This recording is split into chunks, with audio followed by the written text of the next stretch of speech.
नमस्कार दोस्तों, आप सभी का बहुत बहुत स्वागत है पीवाईक्यू जीके जीएस सीरीज में। आज हम देखेंगे बहुत ही महत्वपूर्ण 15 PYQ based MCQ with explanation.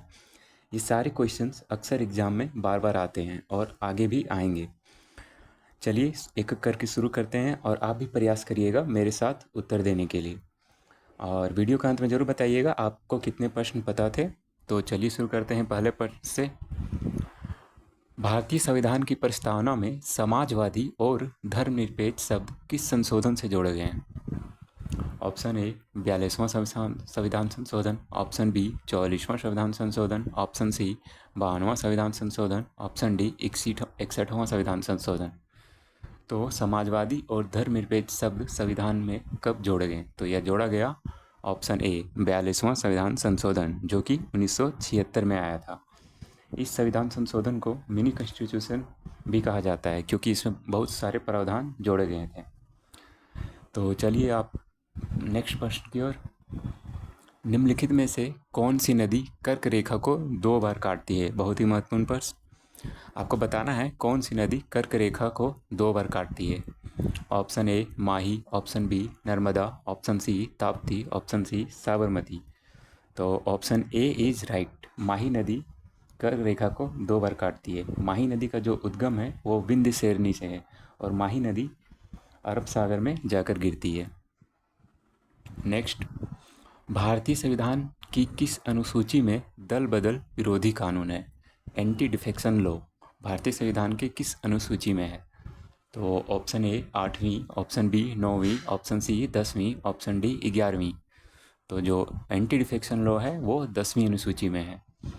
और 10वीं अनुसूची कब जोड़ा गया संविधान में? यह 52वां संविधान संशोधन 1985 में जोड़ा गया था। नेक्स्ट चलते हैं। भारत का पहला बायोस्फीयर रिजर्व कौन सा था? भारत का पहला biosphere reserve. Option A Nilgiri, option B Nanda Devi, option C Sundarban, option D Manas. तो भारत का पहला बायोस्फीयर रिजर्व कौन सा है? तो यह है नीलगिरी, जो कि तमिलनाडु और केरला और कर्नाटक ये तीनों को टच करता है। 3 राज्य में फैला हुआ है और ये 1986 में इसको बायोस्फीयर रिजर्व का दर्जा दिया गया। कब? 1986। नेक्स्ट चलते हैं। डॉक्ट्रिन ऑफ लैप्स किस गवर्नर जनरल से जुड़ा है? यानी कि हड़प की नीति, doctrine of lapse. Option A Lord Curzon, option B Lord Dalhousie, option C Lord Ripon, option D Lord Wellesley. तो डॉक्ट्रिन ऑफ लैप्स जो जुड़ा हुआ है वो लॉर्ड डलहौजी से जुड़ा हुआ है। तो डॉक्ट्रिन ऑफ लैप्स क्या था? ये ब्रिटिश काल में एक ऐसा सिद्धांत था जिसके तहत अगर कोई राजा का उत्तराधिकारी नहीं होता था तो उस राज्य को हड़प लिया जाता था। जैसा कि आप झांसी को जान रहे होंगे, उस सतारा इत्यादि डॉक्ट्रिन ऑफ लैप्स के द्वारा ही हड़प लिया गया था क्योंकि उसका कोई उत्तराधिकारी नहीं था। नेक्स्ट चलते हैं आगे की ओर। संविधान का कौन सा अनुच्छेद संसद को राज्य सूची के विषय पर कानून बनाने की अनुमति देता है?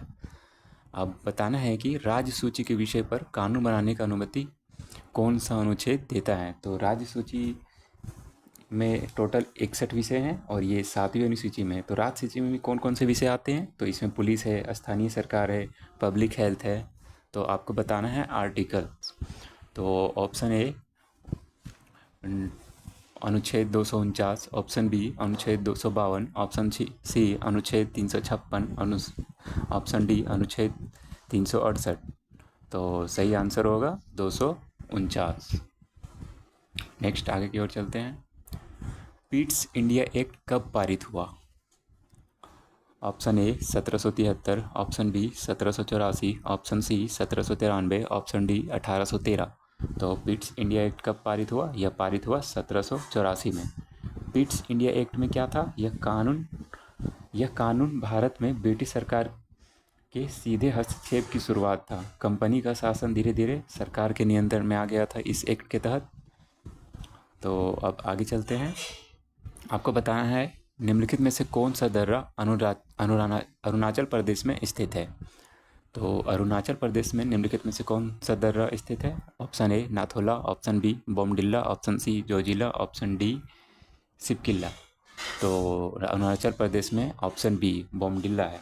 वहीं नाथुला सिक्किम में है और जोजिला लद्दाख और शिव किला हिमाचल में है। नेक्स्ट आगे की ओर चलते हैं। भारतीय संविधान के किस अनुसूची में पंचायतों के विषय शामिल है? आपको बताना है भारतीय संविधान में किस अनुसूची में पंचायतों के विषय शामिल है। ऑप्शन ए 10वीं, ऑप्शन बी 11वीं, ऑप्शन सी 12वीं, ऑप्शन डी 9वीं। तो पंचायतों के विषय किस में शामिल है? 11वीं अनुसूची में। और ये कब आया था? 73वां संविधान संशोधन 1952 में जोड़ा गया था। इसमें कुल कितने विषय थे? 29 विषय थे। नेक्स्ट आगे की ओर चलते हैं। भारत का सबसे बड़ा लवणीय झील कौन सा है? आपको बताना है कि भारत का सबसे बड़ा लवणीय झील कौन सा है। ऑप्शन ए सांबर झील, ऑप्शन बी चिल्का झील, ऑप्शन सी उलर झील, ऑप्शन डी लोनार झील।